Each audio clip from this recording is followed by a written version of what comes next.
Hello বন্ধুরা, তো আজকে চলে এসেছি আমি একটা কারখানাতে কি কি তৈরি হয় জিনিস দেখাচ্ছি তোমাদের। সেটা হচ্ছে ড্রেসিং টেবিল, দারুণ দেখতে, ওয়াসাম লাগছে দেখতে, তোমাদের দেখতে অবশ্যই ভালো লাগছে। আর এটা হচ্ছে একটা আলনা, সেই সুন্দর লেভেলের আলনা তৈরি করতে পারছে, অসাধারণ তৈরি করতে পারছে এরা। আর যদি নিতে চাও তাহলে আমার কন্ট্যাক্ট নাম্বার কল করবা। আর এটা হচ্ছে বক্স খাট, সেই সুন্দর দেখতে, মোটামুটি অনেক সুন্দরই দেখতে খাটটা।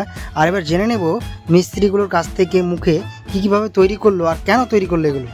বলো তাহলে, এগুলো তৈরি করার পিছনে রহস্যটা কি? মানে এত সুন্দর ডিজাইন তোমরা কোথা থেকে পেলে?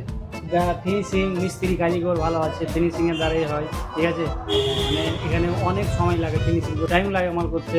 মানে এগুলো কি কাউরি দেখে শিখেছো না নিজে তৈরি করলে? নিজের ট্যালেন্ট, নিজে? নিজের ট্যালেন্টে করি। তাহলে এটা যদি কেউ বানাতে চায় তাহলে কেমন খরচা পড়তে পারে? যেমনি ড্রেসিং টেবিলটা তোমার আসবে 35,000 টাকা, যেমনি আন্নাটা যে দেখলাম ওটা আসবে 25,000 টাকা, এটা খাটটা যে দেখলাম ওটা আসবে 50,000 টাকা। সব আকাশমণি মাল, সব অরিজিনাল। হ্যাঁ original।